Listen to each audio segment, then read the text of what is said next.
Good morning ಮಕ್ಕಳೇ. ವರ್ಗ 1 ವಿಷಯ ಕನ್ನಡ. ನಾವು ಹಿಂದಿನ ಅವಧಿಯಲ್ಲಿ ಪಾಠ 11 ನೆಹರು ಜನ್ಮದಿನವನ್ನು ಪಾಠವನ್ನು ಹೇಳಿದ್ವಿ, ಹೌದಾ? ಈಗ ಈ ಪಾಠದ ಪದಗಳ ಅರ್ಥ, ಪ್ರಶ್ನೋತ್ತರ ಹಾಗೂ ಬಿಟ್ಟ ಸ್ಥಳವನ್ನು ನಾವು ಎದರಲ್ಲಿ ಬರಲಿಪ್ಪ ಅಂತಂದ್ರೆ ಕನ್ನಡ ಪಕ್ಕದಲ್ಲೇ ಬರೋಣ, ಹೌದಾ? ಈಗಾಗಲೇ ನಾನು ನಿಮ್ಗೆ ಏನು ಮಾಡಿಪ್ಪ, ಇಲ್ಲೇ ಪದಗಳ ಅರ್ಥಗಳನ್ನು ಹಾಕಿದ್ವಿ. ಈಗ ಏನು ಮಾಡ್ತೀನಪ್ಪ ಅಂತಂದ್ರೆ ಅವುಗಳನ್ನು ಒಂದೊಂದಾಗಿ ನಿಮ್ಗೆ ಓದಿ ಹೇಳ್ತೀನಿ ನೋಡಿ. ಇವನೇನು ಮಾಡಬೇಕಪ್ಪ, ಪ್ರತಿಯೊಂದನ್ನ ಒಂದೊಂದು ಲೈನ್ ಬಿಟ್ಟು ಬರಿಬೇಕು, ಹೌದಾ? ನೋಡ್ರಿ ಎಷ್ಟ 9 ಇದಾವೆ. ಇವನೇನು ಮಾಡಬೇಕು, ಒಂದೊಂದು ಲೈನ್ ಬಿಟ್ಟು ಬರಿಬೇಕು ಪಕ್ಕದಲ್ಲಿ, ಹೌದಾ? ನೋಡಿ ಪದಗಳ ಅರ್ಥ. ಸಡಗರ ಒಂದೇನೇನಪ್ಪ ಇದು? ಸಡಗರ ಶಬ್ದ ಸಂತೋಷ, ಆನಂದ. ಆ ಪದದ ಅರ್ಥ ಏನಪ್ಪ? ಸಂತೋಷ, ಸಂತೋಷ ಅಥವಾ ಆನಂದ. ಆಮೇಲೆ ಪಟ ಪಟ ಏನಪ್ಪ? ಭಾವಚಿತ್ರ, ಫೋಟೋ ಅಂತೀನಿ ನೀನು. ಈಗ ಮನೆಯೊಳಗ ಅಜ್ಜ ಅಜ್ಜಿದ ಫೋಟೋ ನೋಡ್ತೀನಿ ನೀನು, ಹಾಕಿರ್ತಾರೆ, ಹೌದಾ? ಪಟ ಏನಪ್ಪ? ಭಾವಚಿತ್ರ. ಆಮೇಲೆ ಕಂಗೊಳಿಸು, ಕಂಗೊಳಿಸು ಅಂದ್ರೆ ಅಂದವಾಗಿ ಕಾಣು. ಆಮೇಲೆ ಕವಿತೆ, ಕವಿತೆನ ಪದ್ಯ ಹಾಡು. ಕವಿತೆ ಏನಪ್ಪ? ಪದ್ಯ ಹಾಡು. ಆಮೇಲೆ ಕೀರುತಿ, ಕೀರುತಿ ಅಂದ್ರೆ ಹೆಸರುವಾಸಿಯಾಗುವುದು ಅಥವಾ ಪ್ರಸಿದ್ಧಿಯಾಗುವುದು, ಹೌದಾ? ಇನ್ನ ಬಂಧು, ಬಂಧು ಅಂದ್ರೆ ನೆಂಟ, ಸಂಬಂಧಿಕ, ಆಪ್ತ ಅಂತ ಹೇಳಿ, ಹೌದಾ? ಇನ್ನ ಒಳ್ಳೆ ನೋಡಿ ನೇತಾರ, ನೇತಾರ ಅಂದ್ರೆ ನಾಯಕ ಅಥವಾ ಮುಖಂಡ. ಇನ್ನ 8ನೇ ನೋಡಿ ಗುಣಗಾನ, ಗುಣಗಾನ ಅಂದ್ರಪ್ಪ ಹೊಗಳುವುದು, ಹೌದಾ? ಯಾವ ಈಗ ಮನೆ ಸ್ಕೂಲ್ನಾಗ ಕ್ಲಾಸ್ನಾಗ ಹುಡುಗ ಶಾಣೆ ಮಾಡ್ತಾರೆ, ಹೌದಾ? ಎಲ್ಲರೂ ಏನು ಮಾಡ್ತಾರೆ, ಅವ್ನ ದೋಸ್ತಿನ ಮಾಡ್ತಾರೆ, ಹೌದಿಲ್ಲ? ಕೇಳ್ತಾರೆ, ಯಾವ್ದ ಯಾಕೆ ದೋಸ್ತಿ ಮಾಡ್ಯಾರಪ್ಪ, ಅವ್ನು ಭಾಳ ಶಾಣೆ ಅದಾನ, ಅವ ನಮಗೆಲ್ಲ ಹೆಲ್ಪ್ ಮಾಡ್ತಾನೆ ಹೇಳಿ ಅವನ ಬಗ್ಗೆ ಚಲೋ ಚಲೋ ಮಾತಾಡ್ತಾರೆ, ಹೌದಿಲ್ಲ? ಅದಕ್ಕಾಗಿ ಗುಣಗಾನ ನೆನಪ ಇಲ್ಲೇ ಹೊಗಳೋದು. ಬೇರೆಯವ್ರ ಬಗ್ಗೆ ಒಳ್ಳೆಯ ಮಾತನ್ನು ಆಡೋದಕ್ಕೆ ನಾವು ಹೊಗಳೋದ್ವಿ, ಅವರ ಗುಣಗಾನ ಮಾಡ್ತೀವಿ, ಹೌದಾ? ಗುಣಗಾನ ಅಂದ್ರೆ ಹೊಗಳು. ಈಗ ವಂದಿಸು, ವಂದಿಸು ಅಂದ್ರೆ ನಮಸ್ಕರಿಸು. ವಂದಿಸು ಅಂದ್ರೆ ಏನಪ್ಪ? ನಮಸ್ಕರಿಸು. ಈಗ ನೋಡಿ ಪ್ರಶ್ನೆ 1 ಇಲ್ಲೇ ಪ್ರಶ್ನೋತ್ತರ ಹಾಕೇನಿ. ನಾ ಪ್ರಶ್ನೆ ಬರ್ತೇನೆ, ಉತ್ತರ ಬಿಟ್ಟೇನಿ ನೋಡಿ. ಶಾಲೆಯಲ್ಲಿ ಪ್ರಶ್ನೆ ಏನಪ್ಪ ಅಂದ್ರೆ ಈಗ ಇವ್ನ ಏನ್ ಮಾಡ್ಬೇಕು, ಒಂದೊಂದು ಲೈನ್ ಬಿಟ್ಟು ಬರೀಬೇಕು. ಪ್ರಶ್ನೆ ಪದಗಳ ಅರ್ಥಗಳನ್ನ ಒಂದೊಂದು ಲೈನ್ ಬಿಟ್ಟು ಬರಬೇಕು. ಇವ್ ಬಿಡಿಸ್ಲಿಲ್ಲ, ಒಂದೇ ಪುಟ ಬಿಡಿಸ್ಲಿಲ್ಲ ಅಂತಂದ್ರ ಮುಂದಿನ ಪೇಜ್ನಾಗ ಇವ್ ಬರೀಬೇಕು. 6 ಬಿಡಿಸಿದ್ರೆ ಒಂದು ಪೇಜ್ನಾಗ 6 ಬರೀಬೇಕು. ಆಮೇಲೆ 7 ಬಿಡಿಸಿದ್ರೆ 7 ಬರೀಬೇಕು. ಇವು ಬಿಡಿಸ್ಲಿಲ್ಲ ಅನ್ಬೇಕು, ಈ 7, 8, 9 ಮುಂದಿನ ಪೇಜ್ನಾಗ ಬರೀಬೇಕು. ಆಮೇಲೆ ಮುಂದಿನ ಪೇಜ್ನಲ್ಲಿ ಇಲ್ಲಿ ಬರೆದ್ಮೇಲೆ ಏನ್ ಮಾಡ್ಬೇಕು, ಅಲ್ಲೇ ಪ್ರಶ್ನೋತ್ತರ ಬರಲಿಲ್ಲ, ಪ್ರಶ್ನೋತ್ತರಗಳನ್ನ ಮುಂದಿನ ಪೇಜ್ನಲ್ಲಿ ಬರೀಬೇಕು ನೋಡಿ. ಈಗ ಪ್ರಶ್ನೋತ್ತರ ಏನ್ ಮಾಡ್ಬೇಕು, ಮತ್ತೊಂದು ಪೇಜ್ನಾಗ ಬರೀಬೇಕು, ಅಲ್ಲೇ ಬರೆಯೋದಿಲ್ಲ. ಪದಗಳ ಅರ್ಥ ಎಲ್ಲಿ ಬರುತ್ತೆ ಅದ್ರ ಕೆಳಗಡೆ ಬರೆಯೋದಿಲ್ಲ. ಸರಿಯಾಗಿ ಕೇಳಿ, ಹೌದಾ? ನೋಡಿ ಪ್ರಶ್ನೋತ್ತರ ಒಂದು ಹಾಕಬೇಕು, ಆಮೇಲೆ ಮಾತಿನೊಳಗೆ ಪ್ರಶ್ನೆ ಒಂದೊಂದು ಹಾಕಬೇಕು. ಆಮೇಲೆ ಶಾಲೆಯಲ್ಲಿ ಯಾರ ಜನ್ಮದಿನದ ಆಚರಣೆ ನಡೆಯಿತು, ಅವತ್ತು ಮಕ್ಕಳ ದಿನಾಚರಣೆ ದಿವಸ ಯಾರ ಜನ್ಮದಿನದ ಆಚರಣೆ ನಡೆಯಿತು. ಯಾರ ಜನ್ಮದಿನಪ್ಪ? ಅಲ್ಲಿ ಒಂದು ಶಬ್ದ ಬಂದಾಯ್ತು. ಶಾಲೆಯಲ್ಲಿ ನೆಹರು ಅವರ ಜನ್ಮದಿನದ ಆಚರಣೆ ನಡೆಯಿತು. ನೆಹರೂರವರ ಶಾಲೆಯಲ್ಲಿ ನೋಡಿ, ಶಾಲೆಯಲ್ಲಿ ಸೇಮ್ ಬರ್ತೈತಿ. ಇಲ್ಲಿ ಯಾರ ಅಂತ ಏನ್ ಬರ್ಬೇಕಿಲ್ಲ, ನೆಹರೂರವರ, ನೆಹರು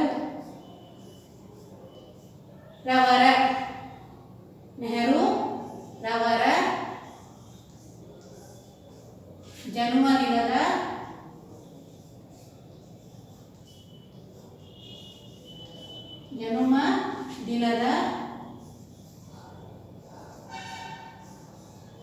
ಆಚರಣೆ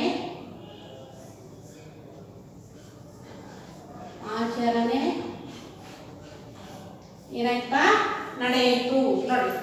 ಅಲ್ಲಿ ಪ್ರಶ್ನೆ ಇರ್ತಿಲ್ಲ, ಅದಕ್ಕಾಗಿ ನಾ ಏನ್ ಮಾಡ್ತೀನಿ, 2ನೇ ಪ್ರಶ್ನೆ ನಡೆಸ್ತೀನಿ, ಮುಂದಿನ ಉತ್ತರ ಅಲ್ಲಿ ಬರ್ತೀನಿ ನೋಡಿ.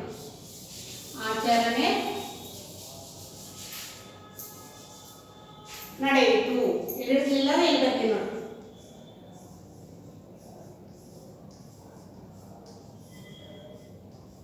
ಇನ್ನು ಪ್ರಶ್ನೆ 2, ಪ್ರಶ್ನೆ 2 ಏನ್ ಮಾಡ್ಬೇಕು, ಒಂದು ಲೈನ್ ಬಿಟ್ಟು ಬರೀಬೇಕು. 2ನೇ ಪ್ರಶ್ನೆ ಏನಪ್ಪ,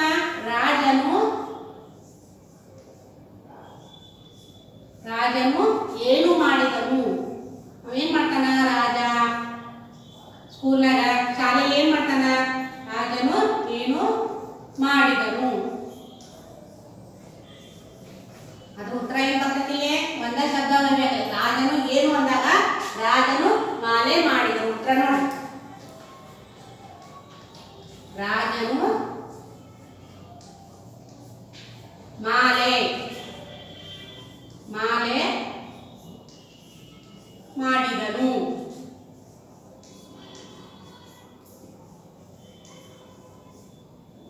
ರಾಜನು ಮಾಲೆ ಮಾಡಿದನು.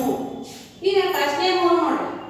ಪ್ರಶ್ನೆ ಒಂದು ಬರ್ತೀರಿ, ಉತ್ತರ ಬರ್ದ್ಮೇಲೆ ಏನ್ ಮಾಡ್ಬೇಕು, ಒಂದ್ ಲೈನ್ ಬಿಡ್ಬೇಕು. ಎರಡನೇ ಪ್ರಶ್ನೆ ಬರೆಯುವಾಗ ಏನ್ ಮಾಡ್ಬೇಕು, ಒಂದ್ ಲೈನ್ ಬಿಡ್ರಿ. ಒಂದ್ ಲೈನ್ ಬಿಟ್ಟು ಎರಡನೇ ಪ್ರಶ್ನೆ ಹಾಕ್ರಿ. ಪ್ರಶ್ನೆ ಬರೆದ್ರೆ ಕೆಳಗೆ ಉತ್ತರ ಬರೀಬೇಕು, ಕೆಳಗಿನ ಲೈನ್ದಾಗ ಉತ್ತರ ಬರಬೇಕು. ಎರಡನೇ ಪ್ರಶ್ನೆಗೆ ಉತ್ತರ ಬಂದ್ಮೇಲೆ ಮತ್ತೆ ಒಂದು ಲೈನ್ ಮಾಡ್ಬೇಕಪ್ಪ ಬಿಡಬೇಕು. ಆ ನಂತರ ಪ್ರಶ್ನೆ 3 ಹಾಕಿ ಬರೀಬೇಕು. ಈಗ ನೋಡಿ ಪ್ರಶ್ನೆ 3 ಏನಪ್ಪ, ನಾರಾಯಣ ಗುರುಗಳು ಏನನ್ನು ಬೆಳೆಸಿದರು. ನಾರಾಯಣ ಗುರುಗಳು ಏನ್ ಬೆಳಗ್ತಾರಪ್ಪ, ಫೋಟೋಕ್ಕ ನೆಹರು ಅವ್ರ ಫೋಟೋಕ್ಕೆ ಏನ್ ಬೆಳಗ್ತಾರ, ದೀಪ.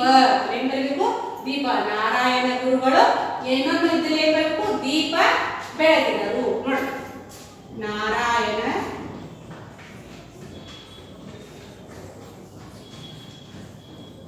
ಗುರುಗಳು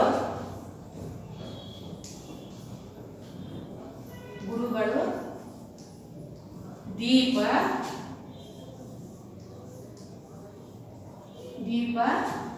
ಬೆಳಗಿದರು.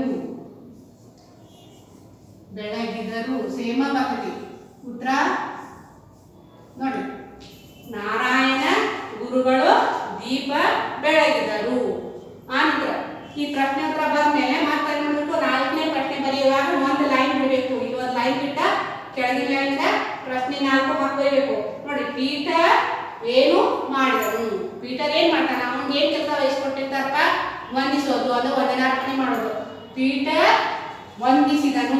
ಎರಡೇ ಶಬ್ದ ಉತ್ತರದಾಗ. ಪೀಟರ್ ವಂದಿಸಿದನು.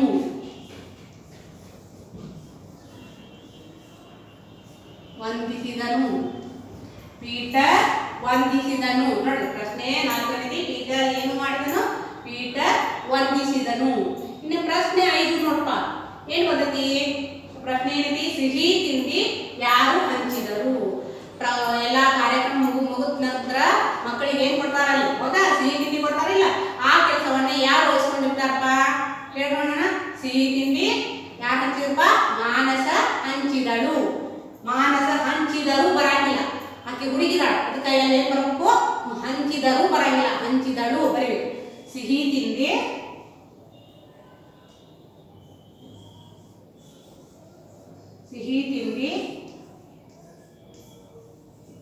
ಮಾನಸ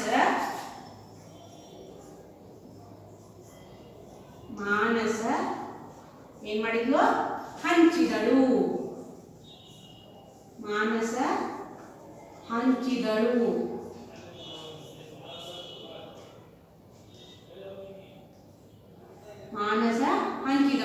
ಆಮೇಲೆ ನೀವು ಪ್ರಶ್ನೆ ಉತ್ತರ ಬರೀಬೇಕಾರ ಲಾಸ್ಟಿಗೆ ಏನ್ ಮಾಡಬೇಕು, ಶಾಲೆಯಲ್ಲಿ ಯಾರ ಜನ್ಮದಿಂದ ಆಚರಣೆ ನಡೆಯಿತು ಅಂತ ಬರೀತೀವಿ. ಆಮೇಲೆ ದಂಡಿಗೆ ಏನ್ ಮಾಡಬೇಕು, ಈ ಪ್ರಶ್ನಾರ್ಥಕ ಚಿಹ್ನೆ ಏನ್ ಮಾಡಬೇಕು ಹಾಕಬೇಕು. ಆಮೇಲೆ ಉತ್ತರ ಬಂದ್ಮೇಲೆ ಇಲ್ಲೇನ್ ಮಾಡಬೇಕು, ಫುಲ್ ಪಾಯಿಂಟ್ ಅಂದ್ರೆ ಪೂರ್ಣ ವಿರಾಮ ಚಿಹ್ನೆಯನ್ನ ಹಾಕಬೇಕು. ಇಲ್ಲಿ ನೋಡಿ, ಪೂರ್ಣ ವಿರಾಮ ಚಿಹ್ನೆ ಹಾಕಿದೆ ನಾನು, ಹೌದಾ. ಪ್ರಶ್ನೆ 2, ರಾಜನ ಏನು ಮಾಡಿದ, ಇಲ್ಲಿ ಪ್ರಶ್ನಾರ್ಥಕ ಚಿಹ್ನೆ. ಆಮೇಲೆ ಉತ್ತರ ಬಂದಾಗ ಇಲ್ಲಿ ಫುಲ್ ಪಾಯಿಂಟ್ ಅಂದ್ರೆ ಪೂರ್ಣ ವಿರಾಮ ಐತಿ.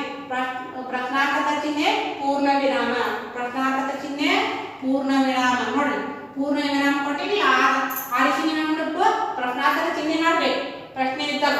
ಆಮೇಲೆ ಉತ್ತರ ಬರುವಾಗ ಲಾಸ್ಟಿಗೆ ಪೂರ್ಣ ವಿರಾಮ ಹಾಕ್ಬೇಕು, ಹೌದಾ. ಈಗ ನೋಡಿ, ಇಲ್ಲೇ ಬಿಟ್ಟ ಸ್ಥಳ ತುಂಬಿರಿ. ನೋಡಿ, ಬಿಟ್ಟ ಸ್ಥಳ ಈಗ ಬರೆಯೋದು, ಹೌದಾ. ಇದನ್ನ ಏನ್ ಮಾಡಬೇಕು, ಇಲ್ಲಿ ಜಾಗ ಅಂತ ಏನ್ ಮಾಡಬಾರ್ದು, ಬಿಟ್ಟ ಸ್ಥಳ ಬರೆಯೋದಿಲ್ಲ. ಬಿಟ್ಟ ಸ್ಥಳಗಳನ್ನ ಮುಂದಿನ ಪೇಜ್ನಲ್ಲಿ ಬರಿಬೇಕು. ಏನ್ ಮಾಡಬೇಕು, ಮುಂದಿನ ಪೇಜ್ನಲ್ಲಿ ಬರಿಬೇಕು, ಹೌದಾ. ನೋಡಿ, ಮೊನ್ನೆದೇನೈತಿ, ಅದು ಒಂದು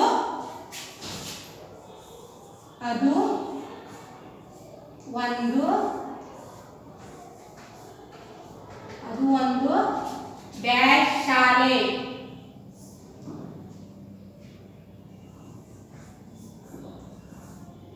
ಅದು ಒಂದು ಡ್ಯಾಶ್ ಶಾಲೆ. ಯಾವ ಶಾಲೆಪ್ಪ ಅದು, ಅದು ಒಂದು ಸರಕಾರಿ ಶಾಲೆ. ಏನ್ ಬರಬೇಕು, ಏನ್ ಶಬ್ದ ತುಂಬಬೇಕಲ್ಲಿ, ಸರಕಾರಿ, ಗೌರ್ಮೆಂಟ್ ಸ್ಕೂಲ್, ಹೌದಾ. ಸರಕಾರಿ ಶಾಲೆ, ಅದು ಒಂದು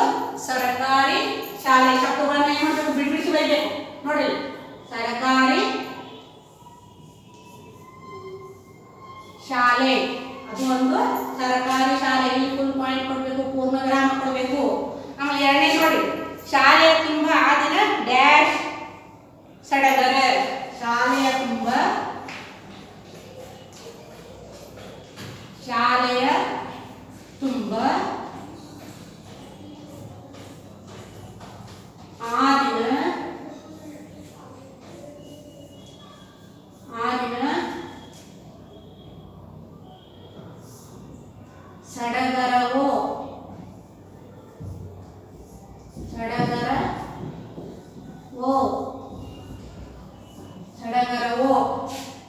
ಶಾಲೆಯ ತುಂಬ ಆ ದಿನ ಸಡಗರವೋ ಸಡಗರ.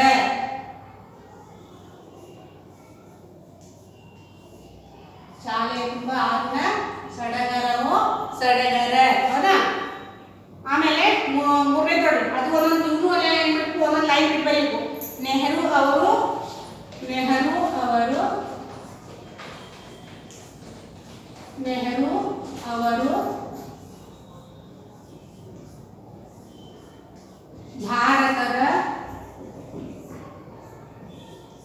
ಭಾರತದ ಡ್ಯಾಶ್ ಕೀರುತಿ ಪುರುಷರು. ನೋಡಿ, ಕೀರುತಿ ಪುರುಷರು.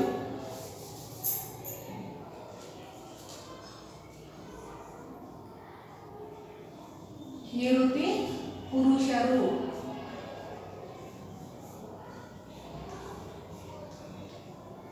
ನಾಲ್ಕನೇ ನೋಡಿ,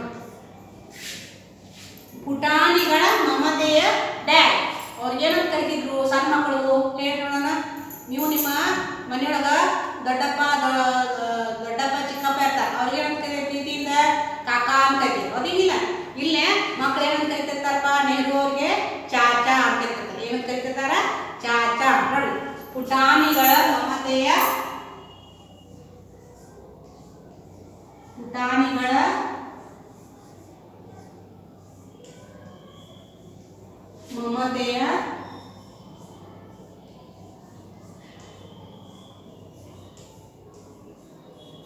ಚಾಚಾ. ಪುಟಾಣಿಗಳ ಮಮತೆಯ ಚಾಚಾ. ನೋಡಿ, ಐದನೇ ಮಾನಸ ಡ್ಯಾಶ್ ಹಂಚಿದಳು.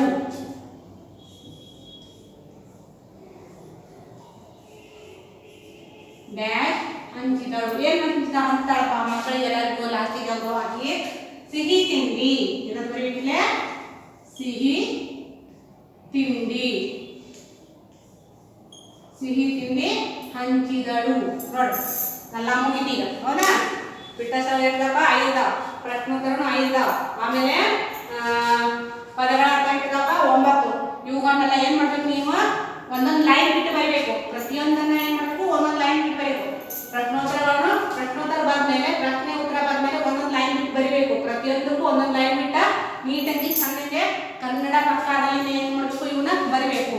ಆಮೇಲೆ ಬರೆಯುವಾಗ ತಾರೀಖ್ ಹಾಕಬೇಕು. ಆಮೇಲೆ ನೀಟಾಗಿ ಬರೀಬೇಕು.